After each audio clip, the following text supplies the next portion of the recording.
Hi everyone, we're going to continue talking about probability problems using permutations and combinations.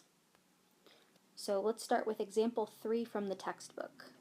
A combination lock has 40 numbers on it from 0 to 39. Find the probability that if the combination to unlock it consists of 3 numbers, it will contain the numbers 1, 2, and 3 in some order. Assume that the numbers cannot be repeated in the combination.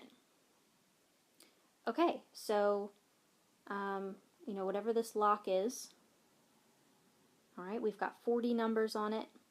Maybe it's those like little roll wheels or buttons or something like that. Okay, so we've got 3 numbers needed to unlock this. Now, I think we talked about this before. A combination lock is actually not a combination of numbers. It's actually a permutation because different orders make a difference. So in other words, if we had 6, 7, 8 as the correct combination to unlock this, then it's not true that 8, 7, 6 would also unlock the lock. All right, so this is a clue in the problem, and these words indicating some type of order, this is a clue that this is actually a permutations problem. So what we want to do here is find the probability that this combination lock contains the numbers 1, 2, and 3 in some order, and assume that numbers cannot be repeated.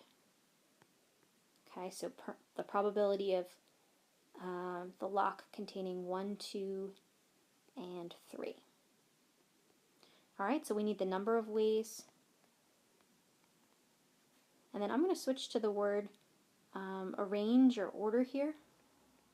So we're not just choosing the numbers 1, 2, and 3, we're choosing them in a particular order.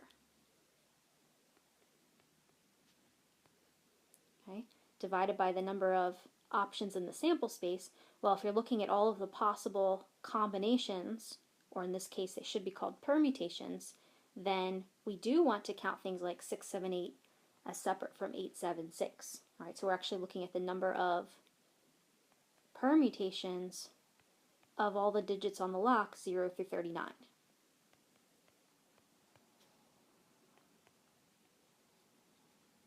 Okay, so the number of ways to arrange 1, 2, and 3. Well, we're choosing 3 numbers. So this is like 3 options to choose from, and then we want to choose in a particular order all 3 of them, 1, 2, and 3. Then the total permutations, we have 40 different options, and we want to look at all of the arrangements of just any 3 of those numbers. Okay, and then the calculation. This gives 6 over 59,280, which in lowest terms is 1 over 9,880. And then that's about 0.01%.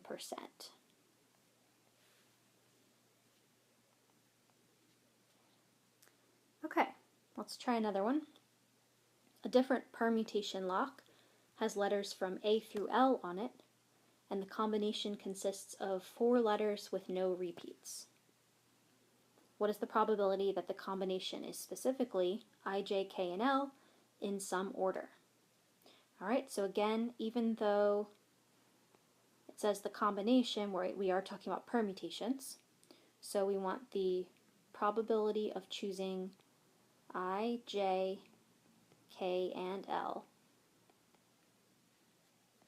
Alright, or the number of ways to choose those 4 letters. Well, we have 4 of them to choose from. And then how many are we choosing? Well, we're told that the combination now consists of 4 letters.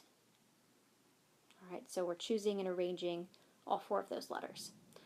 Also remember too, you could just do 4 factorial here. That's the same thing as 4p4.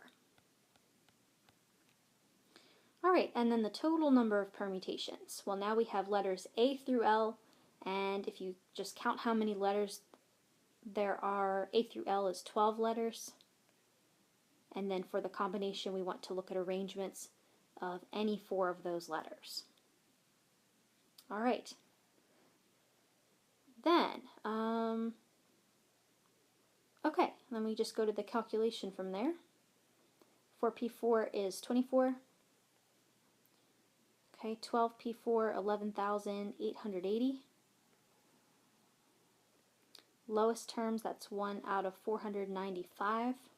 And as a percent, about 0.2%.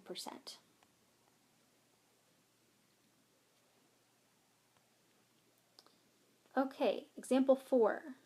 A store has 6 different fitness magazines and 3 different news magazines. If a customer buys 3 magazines at random, find the probability that he'll pick 2 fitness magazines and 1 news magazine. Okay, so first we need the number of ways that he can pick exactly that combination. 2 fitness, 1 news. Alright, so those are 2 separate categories. So we'll do 2 separate combinations and then multiply them together. So choosing 2 fitness ones, that's 6 different options, choose 2 of them. And then the 1 news, there were 3 available, and we want to choose 1 of them, and then multiply by the fundamental counting principle. Alright, how many total options are there? So now we're not looking at the difference between the types, we're just saying, okay, well there are 9 magazines total, 6 plus 3, and then we want to just look at all of the combinations of any 3 of those magazines. The customer's buying 3 at random.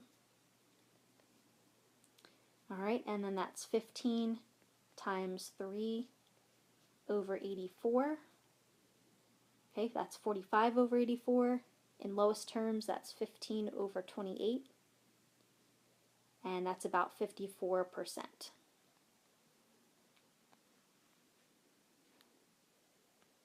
Alright, one last example.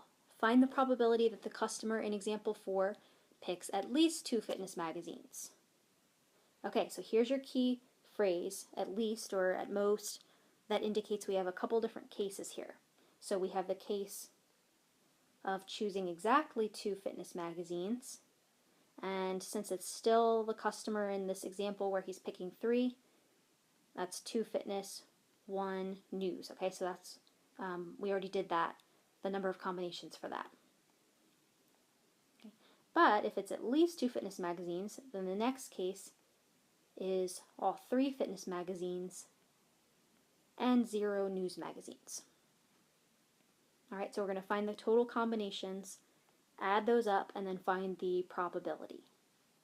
Alright, so 2 fitness, it was 6 choose 2, and then 3 news are available, so 3 choose 1.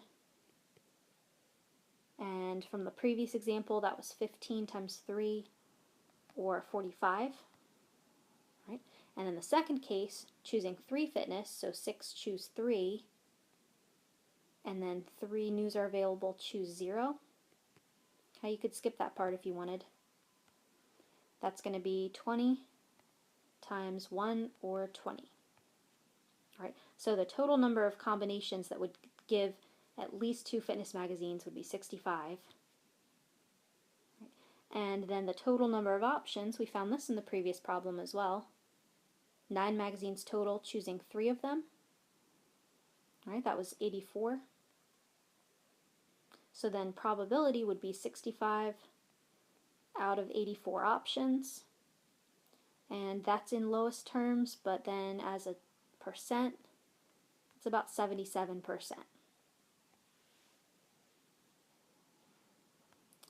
Okay, that's it.